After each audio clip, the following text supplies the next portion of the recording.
घरासंदर्भात एक महत्त्वाची बैठक विधानभवन परिसरात पार पडलेली आहे. आपण स्वतः देखील होतात. काय नेमका यातनं तोडगा निघालाय का आणि गिरणी कामगारांना न्याय मिळणार आहे का?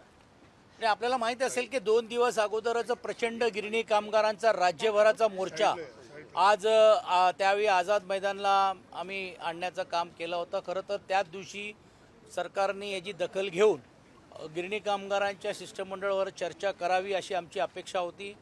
परंतु रात्रीपर्यंत सरकारकडनं पाहिजे तसं प्रतिसाद मिळाला नाही आणि त्याच्यानंतर मंत्री उदय सामंतजी मी असीन आम्ही दोघांनीच उपमुख्यमंत्र्यांना विनंती केली की या एक शिष्टमंडळाला भेटून ती बैठक लावण्यात यावी आणि त्या भावनेतून त्या दृष्टिकोनातूनच परवाची बैठक ही आज निष्पन्न झाली आणि या बैठकीच्या माध्यमातून सर्व वरिष्ठ अधिकारी माननीय उपमुख्यमंत्री एकनाथ शिंदेजी, प्रकाश आंबेडकरजी जे आरोग्यमंत्री आहेत आणि संजय सावकारेजी जे वस्त्र उद्योग मंत्री आहेत आणि सिडकोचे चेअरमॅन MMRDAचे चेअरमॅन आसिम गुप्ताजी ज्यांच्याकडे हाऊसिंग आणि UD सेक्रेटरी आहेत ही मंडळी असेल आणि म्हाडाचे CEO आणि सर्व संबंधित अधिकाऱ्यांना पण देखील बोलवण्याचं काम आज या निमित्ताने झालं. त्याचप्रमाणे लोकप्रतिनिधी म्हणून सर्व आमदारांना पण ज्या ज्या लोकांनी याच्यामध्ये सहभाग घ्यायचा असेल त्यांनाही निमंत्रित करण्याची भूमिका माननीय उपमुख्यमंत्र्यांनी घेतली होती.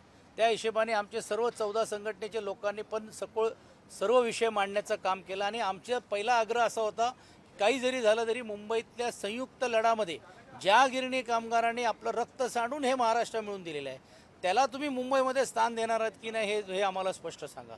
त्यांना मुंबईत तुम्ही घरं द्यायची तुमची भूमिका आहे की नाही हे स्पष्ट सांगा. आणि त्यावेळी सर्वांनी एकमुखीने ही मागणी केल्यानंतर सरकारने सांगितलं की हो आमची द्यायची तयारी आहे. परंतु लगेच काय घरं तयार होणार नाही हे त्यांनाही माहिती आहे आम्हालाही माहिती आहे. पण आमचं म्हणणं होतं की तुम्ही GR काढा कशी घरं देणार काय देणार आहेत आणि मग त्यात 2-3 सूचना आम्ही मांडली होती त्यात आग्रही सूचना होती की NTCची मिळणारी जमीन आहे ती पहिली सरकारने ताब्यात घ्यायला पाहिजे. स्वदेशी मिलची जी जमीन आहे जी लिक्विडेशनमध्ये गेली ती ताब्यात घ्यायला पाहिजे. खटाव मिलची आहे सेंच्युरी मिलमध्ये आहेत त्या जमिनी जी आहेत खाजगी विकासकांना न देता सरकारने त्याच्यावरती पुनर्बांधणी करून या गिरणी कामगारांना अधिकची घरं कशी मिळवून देता येईल हे बघण्याचा प्रयत्न व्हायला पाहिजे. त्याचप्रमाणे SRA असेल किंवा म्हाडा असेल किंवा मेन वेगवेगळे लेआउट असेल त्यावरती देण्याचं काम करावं.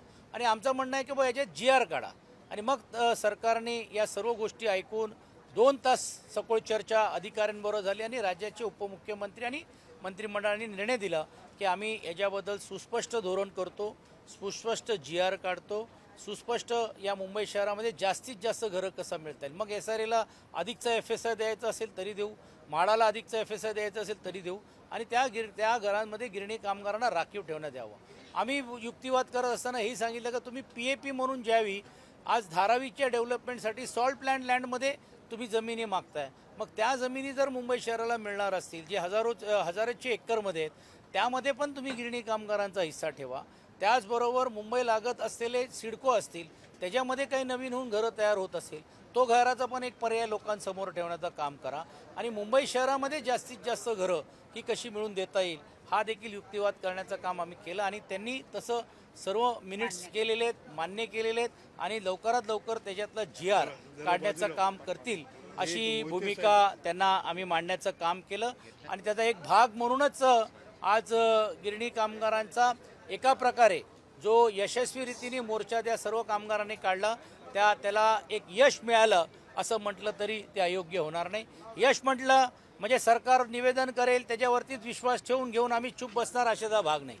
निवेदन सरकारने या विधिमंडळ अधिवेशन चालू आहे म्हणून कुठची घोषणा बाहेर होत नाही. ती घोषणा विधिमंडळामध्येच करायला पाहिजे म्हणून ती घोषणा करतील. पण आमचा आग्रह राहणार आहे की ही घोषणा झाल्यानंतर ह्याची अंमलबजावणी कोण करणार आहे आणि म्हणून आम्ही विनंती केली की एक सचिवांच्या अध्यक्षाखाली या सर्वांची समिती आणि कमिटी असली पाहिजे जे आमच्या या सर्व कामगार संघटनेच्या लोकांबरोबर बसतील चर्चा करतील आमच्या काही सूचना घेतील त्यांच्या काही जे म्हणणं आहे ते ऐकून घेतील आणि त्यातून मार्ग काढण्याचं काम करतील अशी या साधक बाधक ही बैठक झाली. ती देखील भूमिका त्यांनी मान्य केली आणि तशी समिती ही या निमित्ताने निर्माण करेल. ज्या लोकांना घरं मिळाली त्या घरांच्या बाबतीतला पण देखील मोठा उद्रेक लोकांमध्ये झालेला. मग रेंटल हाऊसिंगच्या माध्यमातून कोण गावामध्ये पण जी लोक गेलेली आहेत त्यांचाही प्रश्न ऐरणीवरती आम्ही घेतलं. त्याही बाबतीतले आमचे सर्व तिकडचे प्रतिनिधींनी आग्रही भूमिका घेतली. जे भाडावाढ जे आमच्यावरती लादला झालं ते चुकीचं आहे. यावरती राज्याचे उपमुख्यमंत्री सांगितलं की मी स्वतः तिकडे येतो ती पाहणी करतो, कारण अत्यावस्थेमध्ये लोक राहत आहेत. 1200 लोकांना घरं मिळाली तरी देखील फक्त 100 लोक जाऊन राहू शकतात, कारण लाईट नाही, व्यवस्था नाही, लिफ्ट नाही, आणि ते स्वतः त्याच्यामध्ये पाणी करण्याचं काम करणार आहेत. आणि त्यातला असलेला उचित निर्णय ते त्याच वेळीच घेण्याची भूमिका ते घेतील, असंही त्यांनी आपल्याला आश्वासन आम्हाला दिलेलं आहे. हे आश्वासन आम्हाला मिळालेले आहेत, कृतीतून ते निवेदन करतीलच.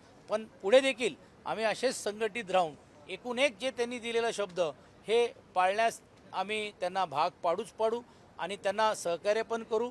आणि वेळ प्रसंगी जर त्यांनी तो विषय सोडवला नाही तर रस्त्यावर पण देखील संघटित रीतीने उतरण्याची भूमिका ही नाईलाजाने घ्यावी लागेल, अशातली भूमिका आज देखील आम्ही मांडण्याचं काम केलेलं आहे.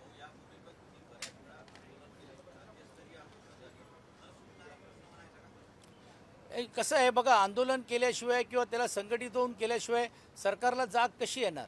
आणि मग म्हणूनच मी बोललो का हा आमचा यशस्वी रीतीने आम्ही जो संघटित आंदोलन केलं पण सरकारची सकारात्मक भूमिका ही दिसली पाहिजे, ती कृतीतून दिसली पाहिजे.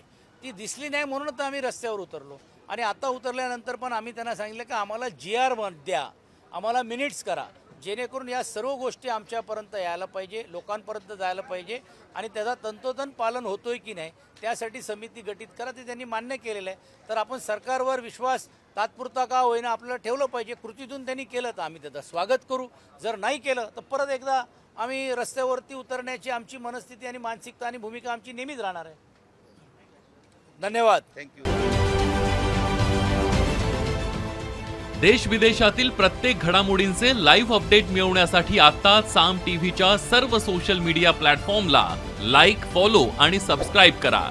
तसंच सर्व नोटिफिकेशनसाठी बेल आयकॉन प्रेस करायला विसरू नका.